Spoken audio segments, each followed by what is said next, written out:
안녕하세요. 정보과학부 박지웅 기자입니다. 네, 오늘 발칙한 혁신 시간에는 머지리티의 명배영 대표님 자리하셨습니다. 안녕하세요. 안녕하세요. 증강현실 기반의 실감형 SNS를 만들고 있는 머지리티의 명배영 대표입니다. 지금 전 세계적으로 메타버스가 굉장히 큰 화두잖아요. 네. 그 중에서도 이제 특별히 AR 증강현실 부분에 대해서 집중해서 지금 연구를 하고 계신다고 들었는데 AR이 왜 중요한지 공부하시게 된 계기와 지금 기업까지 이렇게 운영하시는 계기가 있으실까요? 저는 사실 기술 베이스에 전공을 한 건 아니고요. 저는 굉장히 순수한 사람입니다. 네, 순수 학문인 파인아트, 그러니까 서양화과를 전공을 했고요. 근데 재밌는 게 과거의 미술사와 현재 일어나는 IT 이 시대에 흐르는 기류가 비슷하다고 저는 느꼈거든요. 거기서 자신감이 생겼고요.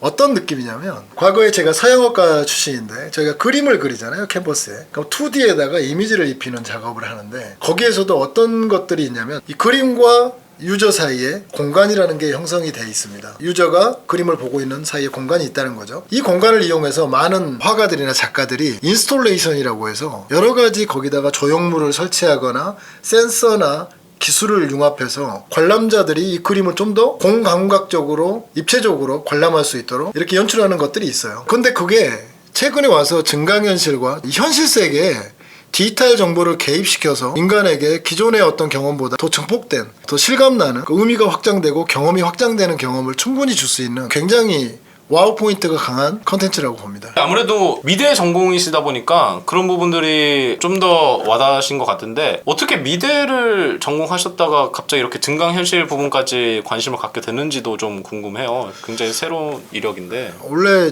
제 스타일이 좀 네네. 어떤 걸 하나를 딱 어느 정도 완료를 하면요, 그 완료된 상황에 만족을 못하는 약간 이상한 그런 습성이 좀 있습니다. 그래서 항상 어떤 게 장르가 하나가 정리가 되면 어떤 전공이든 서양화 전공 끝나고 바로 디자인 회사에 취업을 했는데요. 어떤 시대에 맞는 시대를 앞서가는 그런 기술들에 대한 관심이 굉장히 많습니다. 어차피 저는 이미지를 그리는 한평생을 살아야 되는 사람이고요. 근데 그 이미지를 붓으로 그리느냐 아니면 마우스로 그리느냐 아니면 이제 모바일 핸드폰을 통해서 그런 서비스를 그리냐의 문제인 거지, 사람들에게 다양한 경험을 제공하는 저는 그 차원에서는 비슷한 맥락이라고 보고 있습니다. 증강현실 자체가 어떻게 우리의 일상을 바꿔놓을지가 좀 저는 더 궁금해요. 지금이야 우리가 스마트폰을 가지고 가장 대표적인 게 그 포켓몬고. 네, 전 그 정도로만 알고 있지 실생활에서 이거를 많이 쓸까 싶은 생각도 있거든요. 그래서 앞으로의 증강현실이 바꿔놓을 미래 모습은 어떨지도. 지금으로부터 한 80년 전부터 이 개념이 나오기 시작했는데요. 그때 왜 그런 개념들에 대한 고민들을 했을까요? 사람들은 지금 현실에 갖고 있는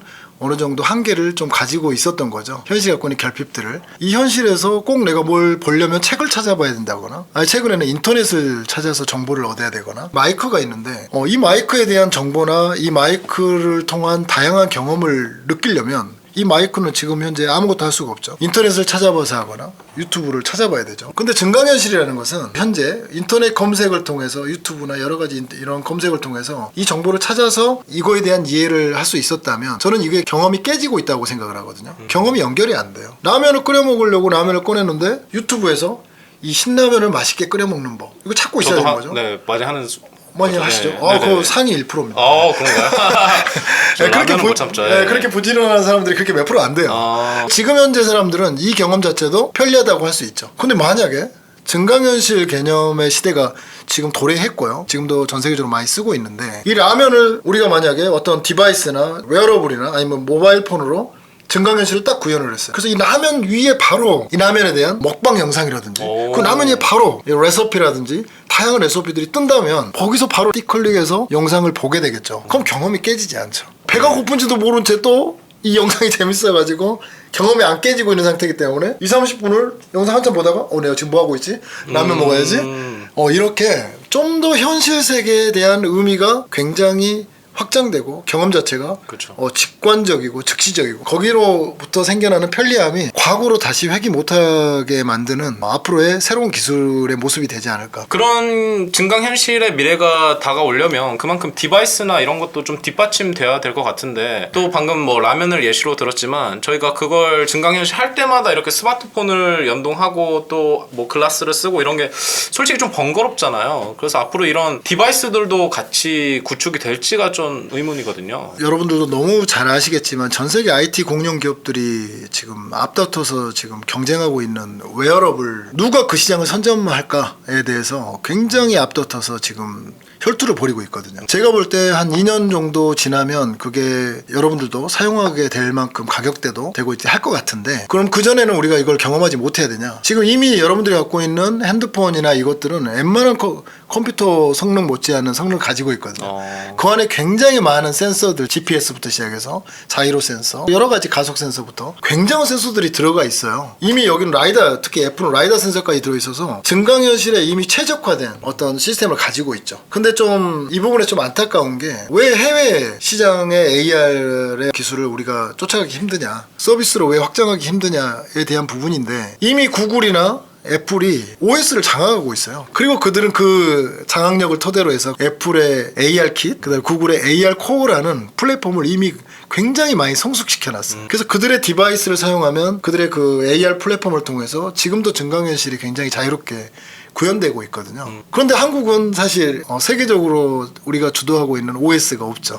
삼성에서 핸드폰을 만들지만 그 핸드폰을 운영하는 OS는 구글이 장악하고 있으니까 그게 좀 아쉬운 점이긴 한데, 그런데 한국이 또 살아남을 수 있는 방법이 있죠. 지금 시점에 응용 기술, 그들이 갖고 있는 그런 기술을 이용해서 응용해서 우리는 그들보다 더, 특히 최근에 K컬처 여러분 잘 아시잖아요. 얼마나 영향력 있고 자부심이 참 대단한데, 저도 놀라울 정도로 우리나라의 문화가 이렇게 멋있구나 이걸 아는데, 그만큼 우리는 응용에 굉장히 뛰어납니다. 그래서 만약에 이런 증강현실 기존의 어떤 그런 글로벌 기업들이 제공하는 이런 기술들, 그걸 더 추가해서 기술을 개발해서 우리 한국스러운 문화에서 나오는 재치나 센스, 그걸로 서비스를 만들어낸다면 아마 이쪽 증강현실 쪽에서도 틱톡과 같은, 페이스북 같은 그런 서비스가 나오지 않을까. 서양화의 그런 철학사를 보면 지금의 증강현실은 일종의 필수 불가결한 미래다. 네, 꼭 다가올 미래다라고 하셨는데 그 부분도 잠깐 설명을 좀 부탁드려요. 이거 재미난 책에도 없는 이야기인데 제가 여러분들한테 오늘 첫 공개하는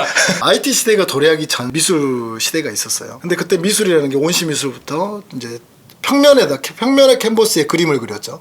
평면에다가 그림을 그렸고, 얘네들이 계속 진화하면서 이제 설치, 공간으로 확장되기 시작을 합니다. 근데 IT 시대가 이제 열리면서 웹사이트, 온라인 시대가 만들어지고 웹사이트가 만들어지고, 이 시대는 과거 미술사의 또 고전부터 시작하는 개념하고 비슷해요. 웹사이트 2D 평면에다가 정보를 처리해서 많은 사람이 보게 하죠. 초반의 미술 시대의 초반기랑 좀 비슷한 모습이죠. 근데 지금 어떠세요? 지금 웹사이트에서 앱으로 진화를 하고요. 그 다음에 공간 쪽으로 확장해 가고 있죠. 이미 이 흐름은 과거 미술사에 다 있었던 흐름이에요. 인간이 그 흐름에 따라서 그런 하나의 장르에 질리고 새로운 걸 기대하면서 등장하게 된 개념들이거든요. 그래서 지금 시대는 웹에서 3차원 공간으로 이동하는 시대가 된다고 보시면 돼요. 그쪽 방향으로 모든 기업들이 서비스 지향점이 그쪽을 향해 있다고 보시면 돼요. 그러면 지금 웹에서 공간으로 지향되는 이 공간이라는 게 뭐냐? 첫 번째 공간은 현실 세계의 공간인 증강현실 기술이 개입돼서 현실 세계의 공간이 있고요. 이 공간에 이제 디지털을 개입을 시키려고 하는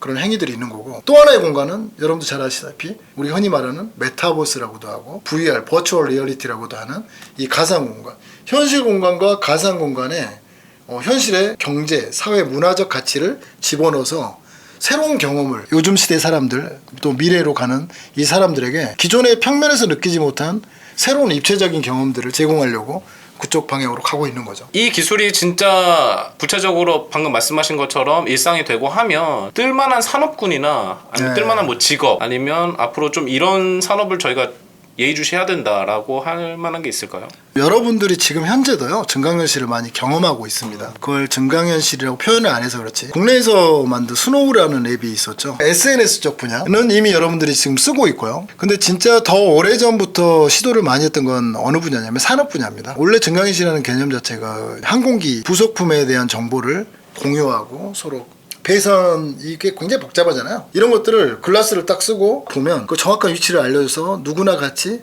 그 같은 위치에 배선을 할 수 있도록 이렇게 도와주는 거. 산업종에 많이 쓰고 있는 것은 어떤 거냐면, 미국에서 이제 원천 기술을 가지고 있는 기업이 한국에 있는 어떤 정비사와의 어떻게 보면 상호적으로 소통하면서, 한국의 정비사가 이 글라스나 이런 걸 시스루 방식의 차 엔진이 보이는 부분을 바라보고 거기서 증강현실 개념으로 하고 있으면 그걸 그대로 미국에서도 보고 있습니다. 그래서 거기서 스케치를 이렇게 해주면 지금 이 화면에서 공유돼서 여기를 이렇게 고치라는 거구나, 여기를 이렇게 연결하라는 거구나, 이걸 굉장히 빠르게 원격으로 서로 협업할 수 있는 이런 구조의 산업도 있습니다. 지금 뭐 코로나 때문에 많이 재택들도 하고 그러지만 그런 증강현실 시대가 오면 실제로 이제 개인이 좀 더 주도적으로 영위하는 삶이 커지지 않을까라는 생각도 드는데, 어차피 인류는 과거부터 보면 지배계층, 피지배계층으로 시작을 해서 근데 미래로 가면 인간은 자유를 추구하게 돼 있습니다. 그 과정에서 무슨 개인화니 이런 것들이 나오는 거고요. 이미 웹 3.0의 철학에 담고 있듯이 유저들의 어떤 데이터 주권들, 유저들이 제공하는 여러 가지 개인에 대한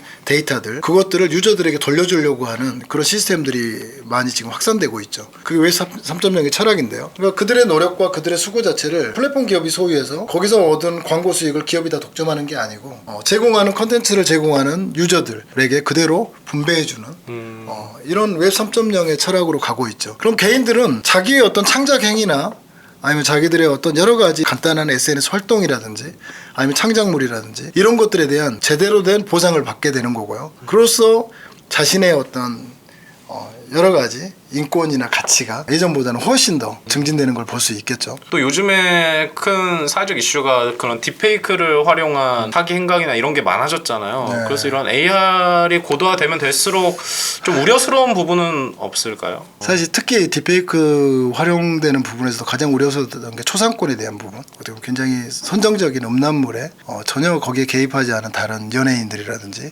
개인의 얼굴을 딥페이크 AI로 합성시켜버리는, 그래서 굉장히 정교하게 합성해서 그로 착각하게 만들어서 좀 명예를 훼손하고 법적인 문제들이 굉장히 많이 등장합니다. 증강현실도 마찬가지예요. 증강현실도 컴퓨터 비전이라는 어떤 기술을 가지고 이미지를 인식하는 기술이다 보니까 지금 우리 PD님을 딱 인식하잖아요? 그러면 누군가 PD님 위에 뭔가 메시지를 남겨놨을 수도 있는 거죠. 근데 그 메시지가 좋으면 괜찮은데 만약에 굉장히 좀 안 좋은 메시지라면, 그렇죠. 그래서 저도 사실 그런 어떤 가치적인 문제, 윤리적인 문제에 대해서 서비스를 만들면서 굉장히 많은 고민을 했어요. 제가 만든 서비스에서도 과거 초창기 때는 어떤 것을 했었냐면 증강현실 개념으로 미아 찾기, 치매노인 찾기 뭐 이런 걸 생각을 했었어요. 어머니 얼굴에다가 위에 전화번호나 연락처를 남겨놓으면 누군가 이 서비스를 쓰는 사람을 또 비춰보면 그 전화로 연결해주면 그렇죠. 쉽게 미아도 찾을 수 있고 네. 치매노도 찾을 수 있겠다. 근데 제 생각이 너무 순수했다라는 생각을 나중에 들었죠. 굉장히 선한 영향력이 있는 어떤 서비스의 그쪽 파트라면 그거 말고 악용될 수 있는 사례가 더 많은 거예요. 그 문제 때문에 조금 사람을 비추는 부분들에 대해서 좀 지양하고 있습니다. 그럼 앞으로 이게 단순히 기술뿐만 아니라 법적이나 윤리적인 부분도 같이 병행을 해야 이게 성공할 수 있는 기술이겠네요. 그게 AI도 그렇고 데이터를 기반으로 하다 보니까 AI나 AR 쪽에 참 이 데이터를 어떻게 다루느냐에 따라서 굉장히 중요한 과제가 될 것 같습니다. 그러네요.